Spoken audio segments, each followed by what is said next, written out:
So hey learners, welcome back to stock dictionary. आज के video में हम देखेंगे वॉल्यूम एनालिसिस कैसे करते हैं।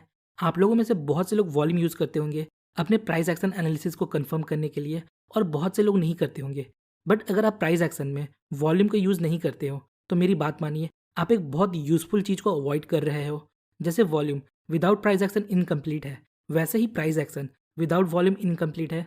क्योंकि सपोज अगर कोई कैंडलस्टिक पैटर्न फॉर्म हो रहा है और उसमें वॉल्यूम नहीं है, तो वो कैंडलस्टिक पैटर्न कभी भी फॉल्स हो सकता है। तो आज के वीडियो में हम सीखेंगे कैसे हम वॉल्यूम को प्राइस एक्शन के साथ कंबाइन करके ट्रेड ले सकते हैं। So first of all, what is volume? Volume क्या है? वॉल्यूम का मतलब होता है the total number of shares traded in a specific time period. Suppose हमने डेली टाइम फ्रेम सेट किया है और जब हम चार्ट पर वॉल्यूम अप्लाई करते हैं तो ये कुछ इस प्रकार दिखता है। हमारे पास कुछ बार सामने आते हैं, तो एवरी सिंगल कैंडल 1 डे का है और उसके साथ एक वॉल्यूम बार है। तो ये बार बताता है उस एक दिन में कितने नंबर ऑफ शेयर ट्रेड हुए हैं। अगर टाइम फ्रेम 1 आवर का होता तो ये बार बताता कि 1 घंटे में कितने नंबर ऑफ शेयर ट्रेड हुए हैं। नेक्स्ट, अब देखिए, ये बार्स आपस में छोटे बड़े हैं। छोटे बार्स का मतलब वॉल्यूम लो है, उस पर्टिकुलर टाइम पीरियड में ट्रांजेक्शन कम हुए हैं। और बड़े बार्स का मतलब वॉल्यूम हाई है, मतलब उस पर्टिकुलर टाइम पीरियड में ट्रांजेक्शन ज़्यादा हुए हैं। अब इस चीज़ को ध्यान से समझिए। In the world of technical analysis, volume और प्राइस ये दो चीज़ें ही लीडिंग होते हैं, मतलब हमें फास्ट सिग्नल देते हैं। और बाकी जो भी इंडिकेटर्स है वो लैगिंग है, मतलब जो लेट सिग्नल देते हैं। इसके पीछे का रीज़न एकदम सिंपल है। देखिए, जो भी इंडिकेटर आप यूज़ करते हो वो या तो प्राइस से बना होता है या वॉल्यूम से बना होता है, या वॉल्यूम और प्राइस को मिक्स करके बनता है। तो पहले प्राइस और वॉल्यूम में सिग्निफिकेंट चेंजेस आते हैं, फिर इंडिकेटर उन्हें रीड करता है और उनके बेस पर आपको सिग्नल्स देता है। तो अगर आप वॉल्यूम और प्राइस एक्शन पर फुल फोकस और डिटेल स्टडी रखते हो तो लिटरली आपको किसी भी इंडिकेटर को देखने की ज़रूरत नहीं है। तो वॉल्यूम और प्राइस एक्शन को कंबाइन करके ट्रेड कैसे लेते हैं, उसके कुछ रूल्स देखते हैं। Number 1, trade breakout with volume confirmation. मतलब अगर आप चार्ट पैटर्न्स या ब्रेकआउट पर ट्रेड लेते हो तो आप वॉल्यूम का यूज़ करके अपने एक्यूरेसी को बढ़ा सकते हो और फॉल्स ब्रेकआउट या फॉल्स ब्रेकडाउन से बच सकते हो। आइए एग्जाम्पल की हेल्प से समझते हैं। लेट सपोज हमें चार्ट पर एक असेंडिंग ट्राइंगल पैटर्न स्पॉट होता है। नाउ अब हम ब्रेकआउट का वेट कर रहे हैं।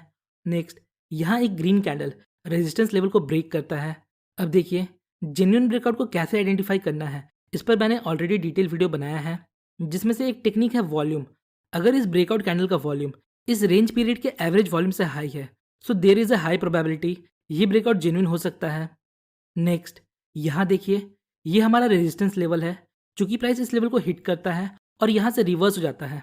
अब देखिए, प्राइस वापस इस लेवल को अप्रोच करता है और रेजिस्टेंस लेवल को ब्रेक कर देता है। अब इस कैंडल को देखिए, हम लोगों में से बहुत से लोग कंफ्यूज होंगे। इस कैंडल को देखकर हम सोचने लगेंगे क्या ये ब्रेकआउट हुआ है या नहीं हुआ, क्योंकि इस कैंडल का फॉर्मेशन ही कुछ ऐसा है, और हम इस ट्रेड को अवॉइड कर देंगे। बट आगे देखिए क्या होता है, मार्केट इसी कैंडल के ब्रेकआउट पर ऊपर चला जाता है। तो ऐसा क्या था इस कैंडल में? आइए इस कैंडल का वॉल्यूम एक बार देखते हैं।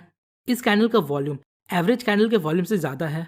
देखिए, जब बिग प्लेयर्स मार्केट में बाई करते हैं तो वो ये ध्यान रखते हैं कि कैंडल बड़ी ना बने। उसके लिए जितनी क्वांटिटी आती है ये एब्जॉर्ब कर लेते हैं, जिससे कैंडल बड़ी नहीं बनती। पर जब ह्यूज क्वांटिटी एक्सचेंज होता है तो वो अपने फुटप्रिंट वॉल्यूम पर छोड़ जाते हैं।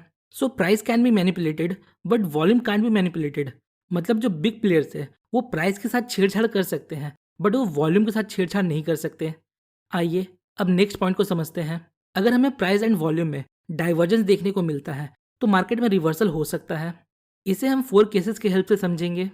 केस नंबर 1, प्राइस बढ़ रहा है और वॉल्यूम भी बढ़ रहा है। केस नंबर 2, प्राइस बढ़ रहा है पर वॉल्यूम घट रहा है। तो इन दोनों में क्या डिफरेंस है? अगर हम वॉल्यूम इंडिकेटर नहीं लगाते तो हमें दोनों में सेम प्राइस एक्शन देखने को मिलेगा। यहाँ भी price higher high and higher low बनाता है, और यहाँ भी। बट जब हम वॉल्यूम इंडिकेटर को अप्लाई करते हैं तो हमें केस नंबर 1 में कुछ बार्स देखने को मिलते हैं जो प्राइस के साथ बढ़ रहे हैं। जरूरी नहीं सारे बार्स बड़े हों। कहने का मतलब है, अगर हम एक ब्रॉडर पिक्चर देखें तो ये अप ट्रेंड में होगा।